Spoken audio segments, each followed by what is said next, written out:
Magic and Bird, people say saved the league, but Michael made it global. Michael really made a lot of guys rich. His ability to sell merchandise. That's why that movie Air is so good. Damon, Ben Affleck, it's such a good movie.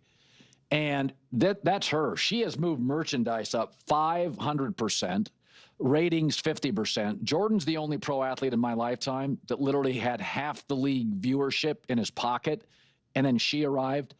Michael, his second year, broke a bone in his foot and didn't play much. And because the league was getting very, very physical, and in college basketball players, you go from 30 games to playing 82, plus the playoffs and preseason. So now Caitlin Clark is banged up. She will not play again tonight. So the physicality, she's getting roughed up. The league has an off season. How do we defend her? Well, it's pretty obvious how people want to defend her. They're trapping, double teaming, getting very physical. And now she's banged up. So her first 6 games, she was Caitlin Clark. In her last 3 games, she's averaging 12 a game and shooting 27%. She is not healthy. So this is where she's a lot like Michael Jordan, is the physicality of the league. And basketball has always been this way. If you can't figure out how to stop somebody, Steph Curry faced some of this. In basketball, the answer is always get physical with them. Make them uncomfortable. Rick Pitino was on yesterday and talked about Caitlin Clark. She's a great passer. She reminds me of Steph Curry when Steph Curry came into the league. She's doing what Steph did early on. She has unbelievable range. She has great vision. She's a terrific passer. She's physically a little weak, but she'll get stronger as time goes on. But she really understands how to play, and she reminds me of the female version of Steph Curry. Incredible range. So you may or may not know this. So when Michael Jordan was getting beat up by the Detroit Pistons. J-Mac, you're probably too young to remember this. Jordan finally decided, and from this point forward, he lifted weights day of game every day. Jordan got bigger and stronger. We've seen this with NFL quarterbacks, like Jaden Daniels apparently he's put on 15 pounds. Lamar Jackson got, thicker. But Jordan, after getting tackled for 2 years, was finding himself getting worn down by the NBA because they couldn't stop him, so let's tackle him, the Celtics and the Pistons. So Michael put on size. So my take for Caitlin Clark is she has to get more cut. Right now, she's a great basketball player. She's not terribly strong. And you can see it. Players push her around. She fell to the floor off kind of a semi-body check, and it's like, so I think it's very much an MJ comp in terms of influence and merchandise and strength. It's a Steph comp in that her style, her stylistically, she plays much more Steph than she does Michael Jordan. But I think I don't think it's problematic. I think it's the reality. This is why they went and got Sophie Cunningham. Yeah. She needed a Charles Oakley. That's why they went and got Charles Oakley in Chicago, to protect Michael Jordan. Okay, so that's what you're seeing. So first of all, that Jordan story, so much has been made of it. Oh, I had to get in the weight room and pump iron after the Pistons beat me up. Let me just remind people, the Pistons went to the finals 3 years in a row. The final year, they knocked out the Bulls, and that's when Jordan said, I got to lift. So, of course, the Pistons are gassed. The next year, the Bulls sweep them. So there's this narrative. Michael just got stronger and then kicked Detroit's butt. Not really. But to Curry, Colin, interestingly, early in his career, remember he had ankle injuries? Yeah. And he was not going to get the big bank money. That's right. And he ended up getting on like a cheaper contract. I know it sounds cheap, but it was like $80 million instead of the real big money. Yeah, relative to what he could have had. Right. So he was on like one of the best deals ever, and that's when they got hot. But some of these guys, you're right, they're a little wiry. What are you expecting Caitlin Clark to like get on creatine and gain like 10 pounds? Like, no, but I do think when I watch Caitlin Clark, Jordan went from 195 to 215. Yeah, I don't know that works with women's bodies in basketball. Okay. As someone who actually understands exercise physiology and stuff like this, because I was actually used to be a certified personal trainer and worked with some of the biggest names in exercise science and literally world renowned bodybuilders, powerlifters, and all the other good stuff. Of course she can. Of course she can put on mass and muscle and get bigger and stronger. And she needs to. Now that helped Steph Curry big time.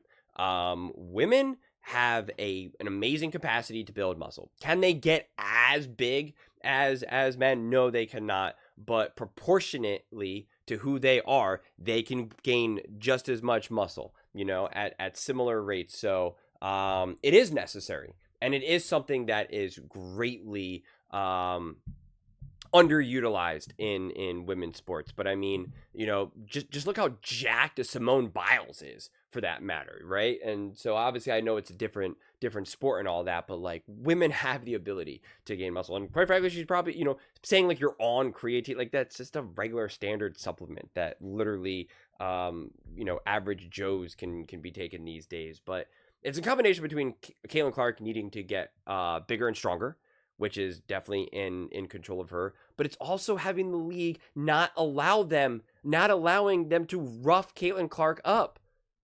Okay, and what people keep getting this so twisted, where they're like, oh, they're going to change the league for Caitlin Clark. No, they're going to actually call the game appropriately and stop letting all the physicality on Caitlin Clark, because it's just relentless and nonstop.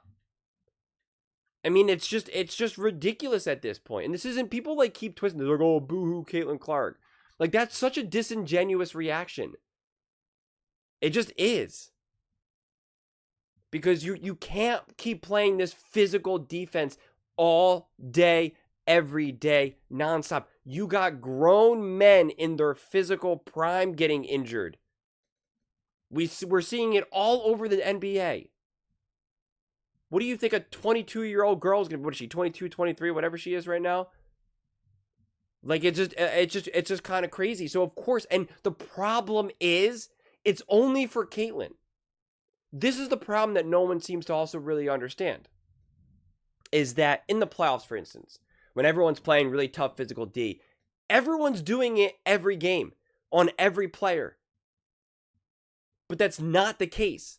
When anyone plays Indiana Fever and Caitlin Clark, it's all of that energy. But then the Sparks, when they play another game against someone completely different, it's not that same energy. So Caitlin Clark's body is going to be more likely to wear down and get injured than anyone else in the WNBA. If everybody was experiencing this physicality 365 like Caitlin, you can make the argument of saying, well, everyone's dealing with it. But they're not. And these games are being officiated poorly. That's just a fact. Listen to the broadcast from the other night, where they were just like, Caitlin Clark is getting hacked. And no, they're not Caitlin Clark, fangirls there. They were not, by any stretch of the imagination. If anything, they sounded like they were like local for Seattle. But they were just like, man, the refs are really letting them play. Caitlin Clark's getting hacked down there. And it's harder for us to see at home, and even on some replays. But the WNBA does need to figure this out. Caitlin Clark needs to be more resilient to it, for sure. But the WNBA needs to be like, come on, this is too much. She's now been injured multiple times in the same season. That is devastating for the WNBA. When are people going to understand that?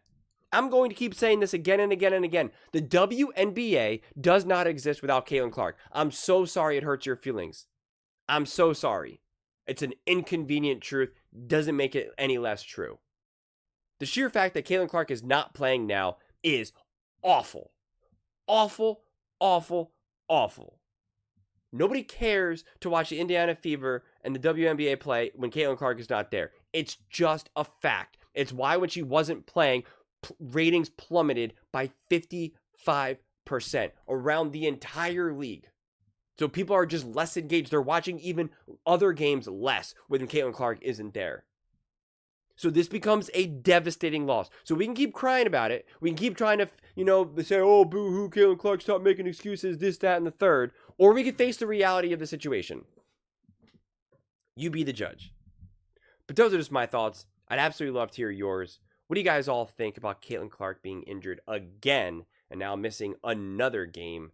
And kind of what she needs to do to help mitigate this, as well as the league. Let me know in the comments below. I read every single comment. So whether you agree with me or disagree with me, either way, let's get in some discussions. Let's get in some fights. But ultimately, let's just have some fun. And please do consider subscribing. We're building an amazing community here, and I absolutely love to see you part of it. I want to build something that we all genuinely feel connected to. Something that we're really excited to be part of. I think we're all on our way to doing it. And please don't forget to give this video a thumbs up, as it really does help with visibility and the algorithm. Thank you so much. See you next time.